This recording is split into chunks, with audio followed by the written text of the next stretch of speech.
നിങ്ങളുടെ ഇഷ്ട പരമ്പരകൾ എക്സ്ക്ലൂസീവായി സൺ നെക്സ്റ്റ് ആപ്പിലൂടെ തികച്ചും ഫ്രീ ആയി ഇപ്പോഴേ ആപ്പ് ഡൗൺലോഡ് ചെയ്യൂ.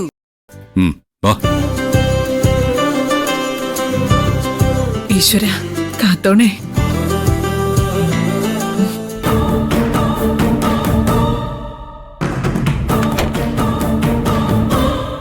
നമ്മള് ഒന്ന് രണ്ട് കാര്യങ്ങളിൽ അടുപ്പിച്ച് തോറ്റുപോയാ പിന്നെ നമ്മൾ ചെയ്യുന്ന കാര്യങ്ങളെല്ലാം മണ്ടത്തരായിരിക്കും. അല്ല, ആന്റി ഇപ്പൊ കാണിക്കുന്നതൊക്കെ കണ്ടിട്ട് മാനസികമായിട്ടൊന്ന് പതറിയിട്ടുണ്ടെന്ന് എനിക്ക് തോന്നുന്നത്. അമിത ബുദ്ധി ഉണ്ടെന്ന് അഹങ്കരിക്കുന്നവർക്ക് പറ്റുന്ന അബദ്ധം അതാണ് നിന്റെ ഈ ചിന്ത. മറ്റുള്ളവരെ ജഡ്ജ് ചെയ്യുന്നതില് പിശക് പറ്റും. ഞാൻ പറഞ്ഞത് ശരിയല്ലേ? ആ ടെൻഡർ കൊണ്ടുവന്ന് ആന്റിയുടെ കൈവെള്ളയിൽ വെച്ചു തന്നതല്ലേ? അപ്പൊ വലിയ ഷോ കാണിച്ചു. എല്ലാ നിധി അങ്ങ് നോക്കിക്കോളൂന്ന് പറഞ്ഞ് വലിയ വായില് പ്രഖ്യാപനവും നടത്തി.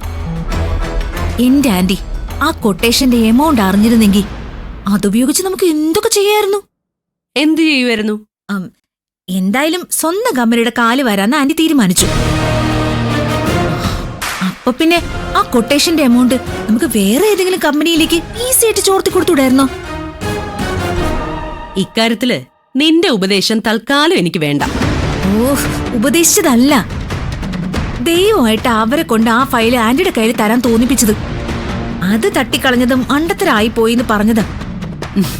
ഞാൻ ആഗ്രഹിക്കുന്നതെല്ലാം നടത്തിത്തരണേന്ന് ദൈവത്തിനോട് പോലും ഞാൻ പ്രാർത്ഥിക്കാറില്ല. എനിക്ക് ഗുണം ചെയ്യുന്നതാണേൽ നടത്തിത്തരണേ എന്നേ പ്രാർത്ഥിക്കാറുള്ളൂ.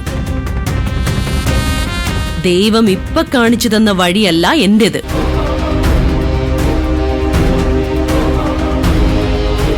ഞാൻ ആ ഫയല് വാങ്ങി ടെൻഡർ എമൗണ്ട് ചോർത്തിയാൽ അത് നിധിക്കുള്ള തൊലിപ്പുറത്തുള്ള ചികിത്സ മാത്രമായി പോകും.